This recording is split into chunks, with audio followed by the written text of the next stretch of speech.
Hello दोस्तों, स्वागत करती हूँ आपका अपने YouTube channel study with Alka पर। उम्मीद करती हूँ कि आप सब बहुत अच्छे होंगे। तो आज हम पढ़ने जा रहे हैं केंद्र सरकार की महत्वपूर्ण योजनाएं। देखो, वैसे तो योजना हर एग्जाम में पूछी जाती हैं, लेकिन मैंने अभी तक ऐसा कोई भी एग्जाम नहीं देखा जिसमें योजना ना आई हो। चाहे वो वनडे एग्जाम हो, एसएससी हो या यूपीएससी या आर हो, कोई भी एग्जाम हो, सब में योजनाएं पूछी ही जाती हैं। तो जो वनडे एग्जाम होते हैं, अगर उनमें जो योजना वगैरह पूछेगा सरकार, तो उसमें क्या देता है कि उसमें मतलब योजना दे देगा ऊपर, बस डेट बताना होता है। तो वनडे एग्जाम में इस टाइप का आता है, मतलब वनडे टाइम एसएससी वगैरह वनडे एग्जाम में आते हैं। तो उनमें सिर्फ डेट आपको पता करके बताना होता है। वहीं पर जो पीसीएस वगैरह जो भी आर ओ एग्जाम या कोई भी अदर एग्जाम होता है, बीपीएससी वगैरह ले लो, तो उनमें क्या होता है कि योजनाएं देगा चार, फिर उनकी डेट देगा एक तरफ, फिर उन सारी योजना को मैच करके फिर ऑप्शन आपको ढूंढना पड़ेगा कि कौन सा ऑप्शन सही है। तो इस तरह का आता है। और कभी कभी तो क्या होता है कि जी ईपीपीसीएस वगैरह में मतलब और भी योजना के ये तो आती हैं चार योजना की, उनका डेट मैच करके उनका ऑप्शन करना होता है। और कभी कभी मतलब कथन अवकथन में उनका मंत्रालय भी पूछ लेता है कि ये योजना है और फला फला मंत्रालय करता है, आप बताइए आप सही है या गलत है। तो इसलिए आपको योजनाएं पता हो, उनके साथ उनकी डेट भी पता हो और साथ ही उनका मंत्रालय भी पता हो। तो ये भी बहुत महत्वपूर्ण है। और मैंने देखो, वैसी योजना वगैरह आप ढूंढोगे तो जल्दी मिलती नहीं है, ठीक है। गूगल से सर्च कर करके बार बार लिखोगे तो आपको बहुत टाइम लगेगा। इसलिए मैंने जितनी भी इम्पोर्टेंट योजना है, सारी योजनाओं को मैंने एक साथ ले लिया है, जिससे आपको ढूंढने में आसानी रहेगी और याद करने में भी कम समय लगेगा। तो चलिए, आप समय व्यर्थ नहीं करते हैं, देखते हैं कौन कौन सी योजनाएं हैं। पहले हम देखेंगे स्वच्छ भारत अभियान, और इसकी जो डेट है वो 2 अक्टूबर 2014। डेट बहुत इंपॉर्टेंट है, इसको याद रख लेना। और जो इसका मंत्रालय है वो कौन सा मंत्रालय है? पेयजल और स्वच्छता मंत्रालय, ठीक है। उसका उद्देश्य क्या है कि स्वच्छ भारत का उद्देश्य दिनांक 2 अक्टूबर 2019 तक स्वच्छ एवं खुले में शौच मुक्त करना है। जो मतलब खुले में जो शौच करते हैं उससे भारत को मुक्त करना है, ठीक है। इसका यही उद्देश्य है। देखते हैं अगला, पंडित दीनदयाल श्रमेव जयते योजना। इसका जो दिनांक है वो है 16 अक्टूबर 2014 को।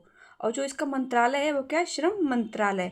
और इसका भी उद्देश्य मतलब पूछ लेता परीक्षा में, तो इसका उद्देश्य क्या है? स्थानीय निर्माता को प्रोत्साहित करके मेक इन इंडिया योजना को लागू करना। जो मेक इन इंडिया पहल थी, उस योजना को लागू करने के लिए पंडित दीनदयाल योजना लाई गई थी, ठीक है। इंपॉर्टेंट है। देखते हैं जनधन योजना। जनधन योजना बहुत इंपॉर्टेंट है, अभी बजट में भी इसका जिक्र किया गया था। तो इसका डेट देख लेंगे, और पूछा भी जा चुका हो, आगे भी पूछा जाएगा, इसमें भी कोई दो राय नहीं है। तो इसकी डेट बहुत इंपॉर्टेंट है, इसको भी देख लेते हैं। 28 अगस्त 2014। मंत्रालय क्या है इसका? वित्त मंत्रालय। और उद्देश्य क्या है इसका? अधिकतम लोगों को बैंकों से जोड़ना, जिससे उन्हें बचत को प्रोत्साहन मिल सके। मतलब इसका उद्देश्य था कि जो लोग मतलब जो भी जिनका अभी तक बैंक खाता वगैरह नहीं था, उन लोगों को बैंकों से जोड़ना था। इसका मेन उद्देश्य यही था। और इस योजना में महिलाओं की भागीदारी 55.2% रही है अभी बजट के हिसाब से। और अब तक इसमें 51.04 करोड़ खाते मतलब दिसंबर 23 तक अनुमानित खोले गए हैं। तो इम्पोर्टेंट है, ये भी पूछ लेगा फैक्ट कभी, मतलब कथन अवकथन में दे दिया कि कौन सा सही है, तो इसलिए है। बाकी जो एसएससी वाले हैं तो वो तो सिर्फ जनधन योजना देखे, उसका डेट देखे, बस इतना ही देखे। अगला देखते हैं स्किल इंडिया मिशन। इसकी शुरुआत की गई थी 15 जुलाई 2015 और किसके अंतर्गत है? प्रधानमंत्री कौशल विकास योजना। मंत्रालय कौन सा है इसका? कौशल विकास और उद्यमिता मंत्रालय। और उद्देश्य क्या है? इस मिशन का उद्देश्य गरीब बच्चों के कौशल को उभारना, जिन्होंने किसी कारणवश अपनी पढ़ाई को विराम लगा दिया। मतलब जिन लोगों की पढ़ाई बच्चों की जो बीच में छूट जाती है, उन्हीं को आगे बढ़ाने के लिए, उन्हीं की पढ़ाई ना छूटे, इसलिए ये मिशन लाया गया था कि उनको ऐसी स्किल दी जाए जिससे वो अपने आगे चल के कोई ना कोई रोजगार कर सके। और इस मतलब कोर्स था वो पूर्णतः निःशुल्क था, इसकी कोई फीस नहीं ली जा सकती थी, इसकी कोई भी फीस नहीं थी। देखते हैं अगला, मेक इन इंडिया। ये बहुत इंपॉर्टेंट है मेक इन इंडिया। इसमें बहुत सारी चीज़ें लाई गई हैं इसके मेक इन इंडिया के तहत। अभी आपने ऊपर देखा होगा, वो मेक इन इंडिया के तहत के ही पूरा करने के लिए लाया गया था। देखते हैं इसका डेट, 25 सितंबर 2014 को लाया गया था मेक इन इंडिया। और इस पहल दुनिया भर के संभावित निवेशकों और भागीदारों को न्यू इंडिया के लिए आमंत्रित करना था। जो भी निवेशक वगैरह थे उनको न्यू इंडिया पहल के लिए आमंत्रित करना था, कि मतलब कि अगर इसने सरकार ने किया था न्यू इंडिया पहल के तहत कि अगर मतलब हमारे देश में जैसे कोई विदेशी कंपनियां कोई भी सामान ला के बेचती थी, तो वो विदेशी सामान कहलाता था। इसके तहत क्या था कि आप इंडिया में ही बनाएंगे, जिससे इंडिया में ही बेचेंगे। तो क्या था कि जो भी सामान बनेगा वो इंडिया में बनेगा, जिससे इंडिया के जो भी कारीगर वगैरह उनको रोजगार मिलेगा। इसका मेन उद्देश्य यही था कि इंडिया में चीज़ें बने। और इसमें था जो देश के जीडीपी में विनिर्माण क्षेत्र की हिस्सेदारी को वर्ष 2022 तक 16% से 25% तक करना था। जीडीपी में विनिर्माण क्षेत्र की हिस्सेदारी को 22 तक 16% से बढ़ाकर 25% तक करना था। इसका मतलब उद्देश्य रखा गया था जब मेक इन इंडिया पहल लाई गई थी। और राष्ट्रीय एकल खिड़की प्रणाली, इसका क्या था, ये एक डिजिटल मतलब प्लेटफॉर्म है, राष्ट्रीय एकल खिड़की प्रणाली, जो निवेशकों को आवेदन करने हेतु गाइड के रूप में कार्य करता है। और गति शक्ति था, वो भी मेक इन इंडिया पहल के तहत लाया गया था। और जो एक जिला एक उत्पाद योजना है वो भी मेक इन इंडिया पहल के तहत ही लाया गया। जो इसका मंत्रालय क्या है, वाणिज्य और उद्योग मंत्रालय। तो इम्पोर्टेंट है इसका मंत्रालय। देखते हैं अगला, दीनदयाल उपाध्याय अंत्योदय योजना, ये भी इम्पोर्टेंट है। ये भी 25 सितंबर 2014 को ही लाई गई थी। और इसका मंत्रालय कौन सा है, आवास और शहरी गरीब उन्मूलन मंत्रालय। इसके लिए जो बजट दिया गया था वो 3000 करोड़ का बजट दिया गया था उस टाइम पे। और जो इसका उद्देश्य क्या था, इस योजना का उद्देश्य कौशल विकास और अन्य उपायों के माध्यम से आजीविका के अवसरों में वृद्धि करना और ग्रामीण गरीबी को कम करना। जो ग्रामीण गरीबी थी उसको कम करना था, और जो उनको आजीविका के लिए जो बहुत सारे अवसर प्रदान करना था, उस जिससे कि वो अपना मतलब अपना पेट पालन कर सके। और इसका जो था कि सामाजिक एकजुटता और संस्था विकास, शहरी गरीबी को सब्सिडी, जो शहर लोगों में जो गरीब रहते हैं उन लोगों को सब्सिडी देना, बहुत सारी चीज़ों पे सब्सिडी अभी भी मिलती है। और शहरी निराश्रयों के लिए आश्रय, जो मतलब दीनदयाल अंत्योदय योजना के अंतर्गत ही एक घर वगैरह उस टाइम पे दिए गए थे, वो दीनदयाल अंत्योदय योजना के लिए जिनके पास घर नहीं है। इम्पोर्टेंट है, देखते हैं।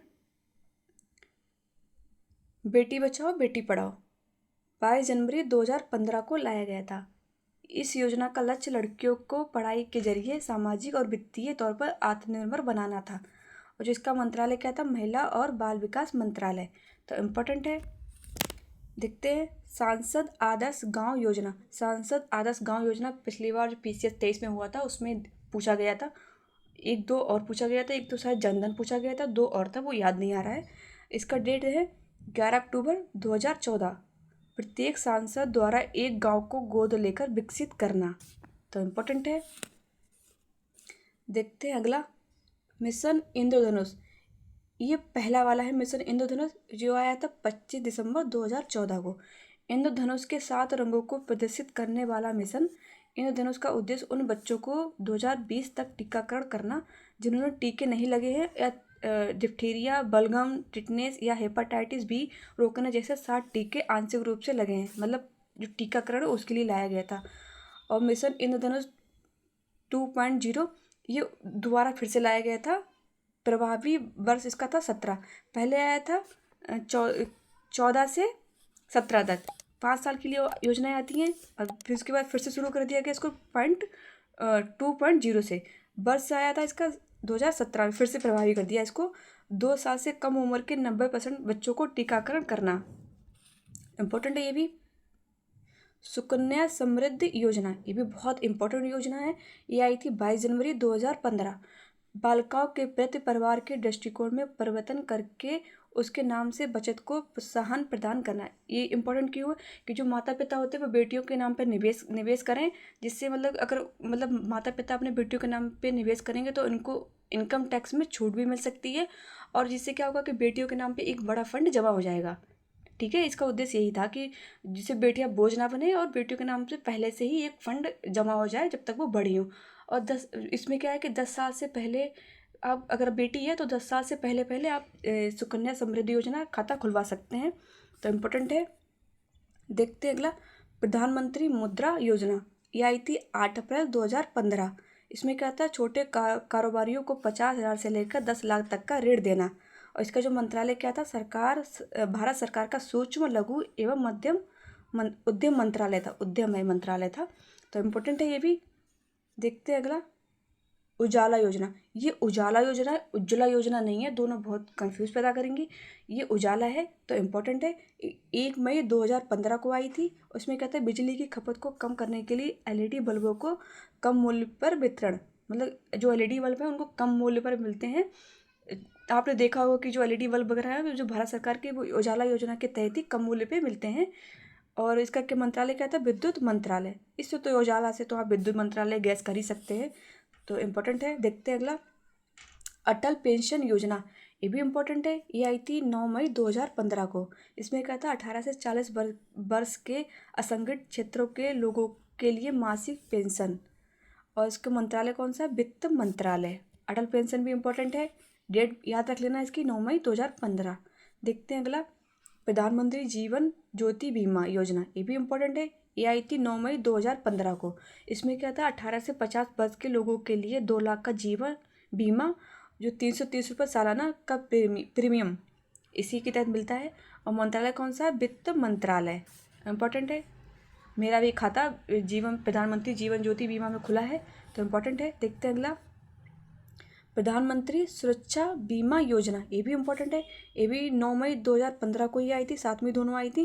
और क्या था? 18 से 70 वर्ष के लोगों के लिए साधारण बीमा, दुर्घटना बीमा 2 लाख का, 12 रुपये प्रति वर्ष।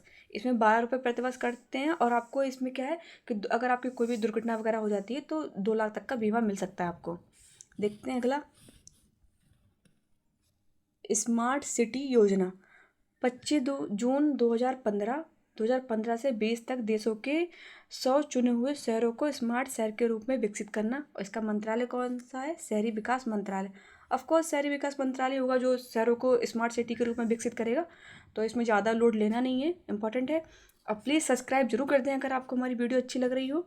देखते हैं अगला, अमृत योजना, ये आई थी 25 जून 2015 को। 1 लाख से अधिक जनसंख्या वाले 500 से अधिक शहरों में सभी आधारभूत सुविधाओं का विकास करना। और जो इसका मंत्रालय कौन सा था? आवासन व शहरी विकास मंत्रालय। तो इम्पोर्टेंट है ये भी। अगर आपको हमारी वीडियो अच्छी लगी हो तो प्लीज़ वीडियो को लाइक करें और हमारे चैनल को सब्सक्राइब करें। सब्सक्राइब करना ना भूलें। ये योजना का पार्ट 1 था। अगर आपको हमारी वीडियो अच्छी लगी होगी तो प्लीज़ बताइएगा कि पार्ट 2 हम लेके आए या न लेके आए। तो धन्यवाद। जैसी भी लगी हो आप अपना रिव्यू हमें कमेंट बॉक्स में दें। धन्यवाद।